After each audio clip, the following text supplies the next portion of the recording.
Hey Kat, how are you doing? I'm good. How are you? I'm good. I'm excited to talk about TikTok today. And I'm realizing I got to move my little Zoom bar here. I think it's creating a black bar. So give me 1 second while I fix my screen. The perils of going live. Now I know how they feel Saturday nights in New York. Same amount of pressure. Uh, well, thanks everybody for joining us today. I'm here with Kat, and we're excited to talk about TikTok. And it seems like it's all over the news, both in positive and negative ways. So we'll touch on both sides of the coin here as we get going today. But first off, let's introduce ourselves. So uh, there we go. So I'm Andrew. You've probably seen me on a few of these things now, and I work here at Conversion Logics and help make sure that Kat and the other wonderful account managers we have here are able to do their jobs effectively and help our clients. And so, Kat, tell us a little bit about you. This is your first time doing one of these, and Yes. I'm pleased to be here with you. Thank you. I'm happy to be here. So my name's Kat, and I'm a sales account manager for Conversion Logics. And I am here because a lot of the accounts that I work with are student housing accounts. So we've explored TikTok on numerous of those accounts. And previously, I worked for about 7 years owning my own business, working with student housing as well. So I high interest in student housing and love what TikTok can do for it. So decided to join today. Awesome. Cool. Well, excuse me. So for everybody talking, we have a few questions that we received from the last webinar we did, and also just leading up to this one that we'll run through. And if you have any other questions that you want us to answer, hold our feet to the fire, throw them in the chat, and we will hopefully get time to answer them. So we'll move on, and let's talk a little bit about TikTok's role in an ad campaign. So, well, actually, let's first talk about ourselves. We're Conversion Logics, and we like to get ahead of ourselves a little bit. But for the last 10 years, 12 years, we've been really focused on helping multifamily operators and as well as senior living operators, multifamily, including student housing, get more from their digital marketing campaigns. And so we've run thousands of campaigns from lease ups to stabilized communities and student housing all over the place. And one thing is for sure is that there's always something new that comes around the corner. And this thing that's new-ish is TikTok. And it reminds me a lot of the Facebook days, 5, 6, 7 years ago, where Facebook was kind of the wild, wild west, and nobody was really sure if it performed well and what to do there. And now it's like the no-brainer piece of a campaign. And so I think that TikTok is kind of following in their footsteps. They have a great blueprint to follow, and they're following it right now. And so our mission is to help our clients, profitably generate leads, appointments, and sales. We care about the result, and so it's from the upper funnel of impressions down through all the way to signing a lease. And so that's a little bit about us. And now let's talk a little bit about TikTok. So, Kat, take it away. Tell me a little bit about TikTok ads, what you're seeing so far this year, and kind of how it's been going with your portfolio. Sure. So I love TikTok ads. For me personally, with the student portfolios that I work with, we have used them in a couple ways. The first being a massive reach component. So very similar to, or somewhat similar to what you would see with YouTube, but on a much larger scale. So typically with impressions, we're seeing anywhere from, 175 up to 300,000 plus impressions a month, which is really huge when it comes to reaching this type of broad audience with student housing, especially since you'll have students from out of state. And you want that reach to be like rather huge. We're seeing enhanced targeting capabilities. So TikTok is ever evolving and changing in order to make itself more accessible with its advertising to audiences that we are wanting to target based on our needs as an advertiser. And we're seeing increased video engagement. So it's TikTok, one of the main perks of the platform is the engagement levels just really high. And that can be true with if you're using more organic kind of creative content with your advertising, or even if you're using just regular ad style or ad-based copy with the TikTok ads. We see that click engagement is pretty high. The duration for how long they watch the video can be really high. And that's an interesting component as well that you're able to see with TikTok advertising. Yeah. Well, that's great. And so you mentioned targeting a little bit, and that was actually one of the questions we had come in. And so I wanted to make sure we touched on it. And so, there's a few different targeting options we have listed here. And I think that you kind of alluded to that TikTok's, making even some more changes. And so can you walk me through maybe some of these that you've seen work well in the past, what you like, what's kind of your default mix, and then what you've seen, coming down the pipeline? Sure. So some really nice things is that you're able to target location. You're able to target really sort of like college life or college interests or student interests. So relevant hashtags according to either the university or the school that it's close by. It could even be something like the mascot or the school newspaper. You're able to do general apartment or rental interests as well. So that's been something that's worked really well for us. You're also able to, link if the property has its own videos that it creates, its own TikTok account. You're able to even link a video to the TikTok ad, and able to sort of post up, the brand. You can't link the actual account, but you can kind of make like an outline of the brand and then link one of their videos so that you can increase and even further or share that engagement and brand awareness. So that's been really great to see. And what about location? I think it was DMA, and then what else can you do with other than DMA targeting? So other than DMA and county-based targeting, you can target those like general interests. So like apartments or apartment rentals. You're even able to target people who have carried out similar interactions. So I feel like it's very similar to how, Facebook would have lookalike audiences. Mhm. So for me, it's like if someone has interacted with a video or an ad that has been similar to what our ad is, then it can kind of seek out that same sort of audience and show that advertisement to that person. Gotcha. So I feel like we can't talk about targeting without talking about fair housing. So just so we've thrown it out there, what's kind of the fair housing, guidelines here? What does TikTok have set up for that?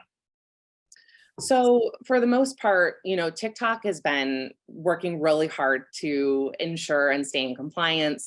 And again, they're always trying to update as much as possible to, expand all of their targeting and compliance. So they have right now special ad categories for housing to ensure that all of those housing-based or rental-based ads fall within fair housing and compliance. Gotcha. Okay, so similar to the Meta, Yes, special ad very category. similar to Meta, correct? They're part of the whole copy paste business strategy, I think. So they pasted. That's a good one to copy, I guess. Yeah. So cool. Well, I think I'd love to talk through. I think one of the other big questions we always get about TikTok is like, well, I don't have an influencer that works for me, and I don't have I don't have somebody that I can stick in front of a camera or feels comfortable doing it or whatever. And so I think that people want to see maybe some different ads that just to kind of get some ideas flowing, and then we can talk through them if that works for you. Absolutely. Okay, so the first one we're going to show is more of an organic style ad, and this is, I think, probably would align more with what people would think when they think TikTok creative. And so we'll go ahead and play this one.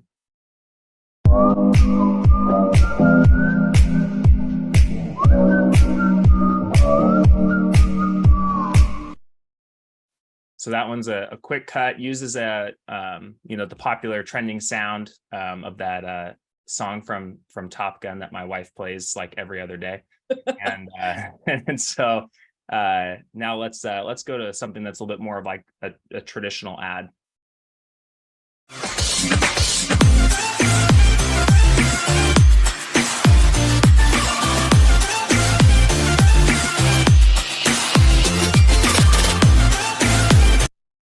Probably should have stuck a headphone warning on that one, so I apologize. That one was loud. So let's talk a little bit about the first one. This is, I think, a little bit more of an organic. Tell me about this ad creative and kind of what the community has seen from it. Right. So the interesting thing with the ad content creation here is that you really do have the option to do either or. And as you'll see too, when we go to the next slide, you don't see a huge impact if you lack the ability to be able to provide more organic style content. And I know that's always a big thing, that anytime anyone wants to put anything on social media, they want it to almost look like it flows in with the rest of the feed. So here you see the organic style creative that we used for this campaign. The impressions over 6 months are, enormous, 1.6 million ad impressions, which is huge. Probably the biggest takeaway here with TikTok is that you get to see this metric of how long did someone watch the video? So did they watch it 25% of the way, 50, 75, or 100? And here you'll see that, they had a little over 53,000 people watch it all the way through, which is pretty unheard of with a TikTok advertisement. So that's probably one of the main benefits of the organic style creative. Still a lot of clicks, almost 6,000 clicks, and then 11 leases as well attributed to website leads during this time. So organic works really well, but you also truly don't need to have that. If you can't, or if you're not comfortable trying to make your own TikTok, you can do the other ad like creative as well. Yeah, so let's talk about that one a little bit here. Mm-hmm. So So yeah, tell me about this one. What was different on it, and Sure. kind of the results that they saw. Absolutely. So we see here too that compared with the last ad, there's a little bit less impressions and a lot less that watched all the way to 100%. But with any of us that have ever used TikTok as a platform before, there's typically not a lot of videos that I know of that I'll watch all the way through. I'm usually kind of, scrolling through. So the clicks are a little bit lower, but the ad impressions are still incredibly high, and the lease attribution is actually higher. So in terms of comparing the two, there's not a huge amount of difference, especially when it circles back to attribution, which is what really we focus on.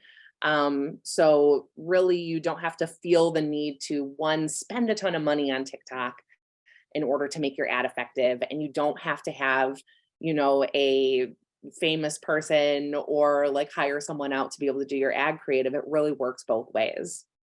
So I don't need to hire Ryan Reynolds to come make a funny TikTok for my property.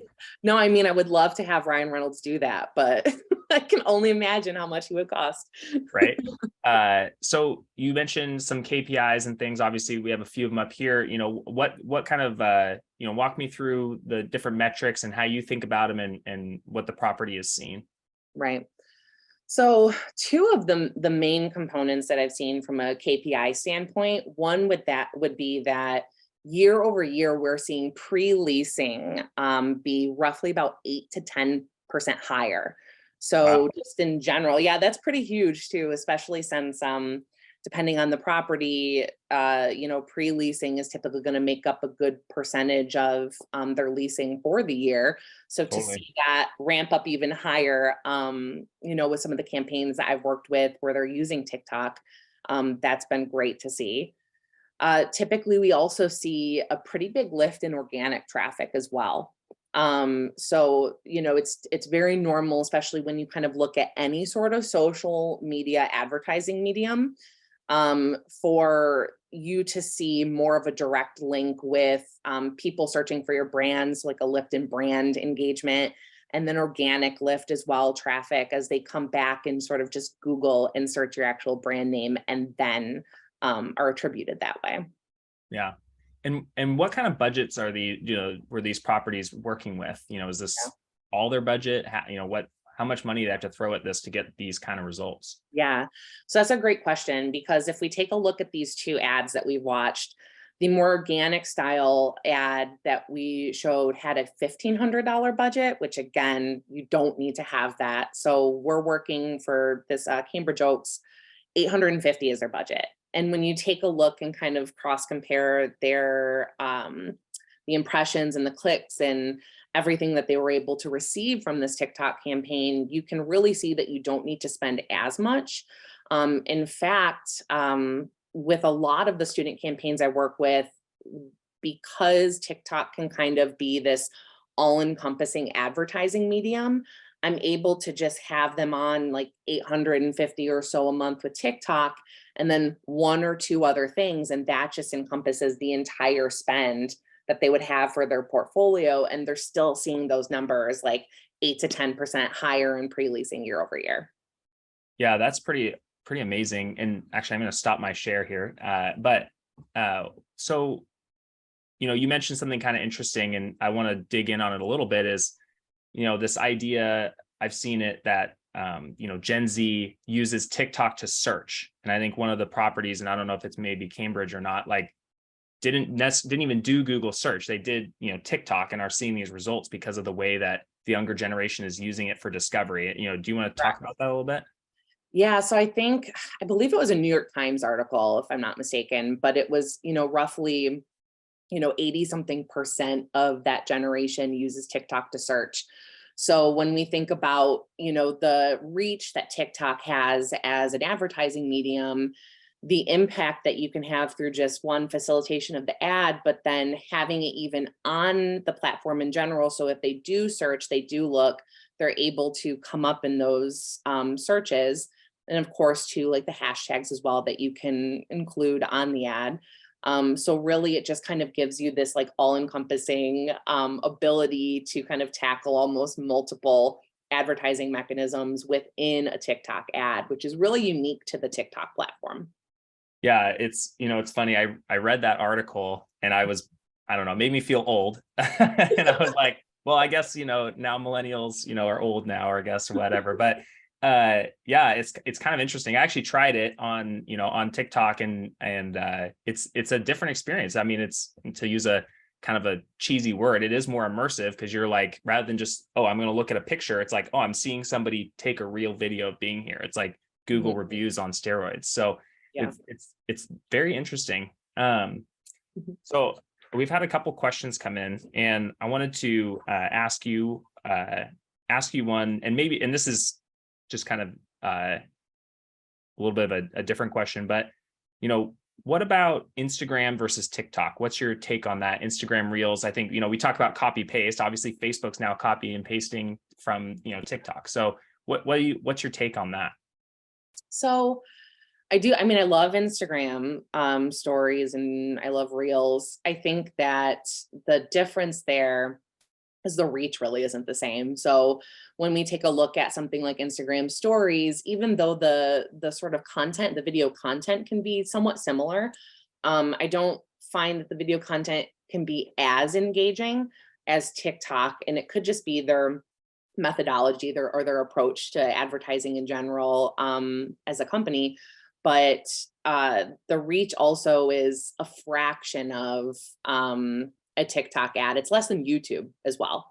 So Oh, really? Okay. yeah. So for me, it's so we're talking about maybe like 50, 60,000. Then YouTube is anywhere between 90 to like 115. And then TikTok at the minimum will start at 150,000. So for me, those numbers in combination with everything else that you can do with TikTok, that really speaks for itself in terms of the spend that you have to get and then the ROI that you receive. Yeah, so it's just audience. Okay, Mhm. makes sense. And then what are your thoughts on kind of the organic paid crossover?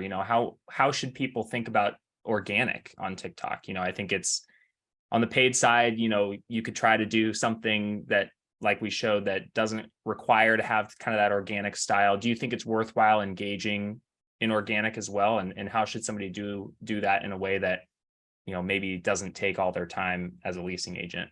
Yeah.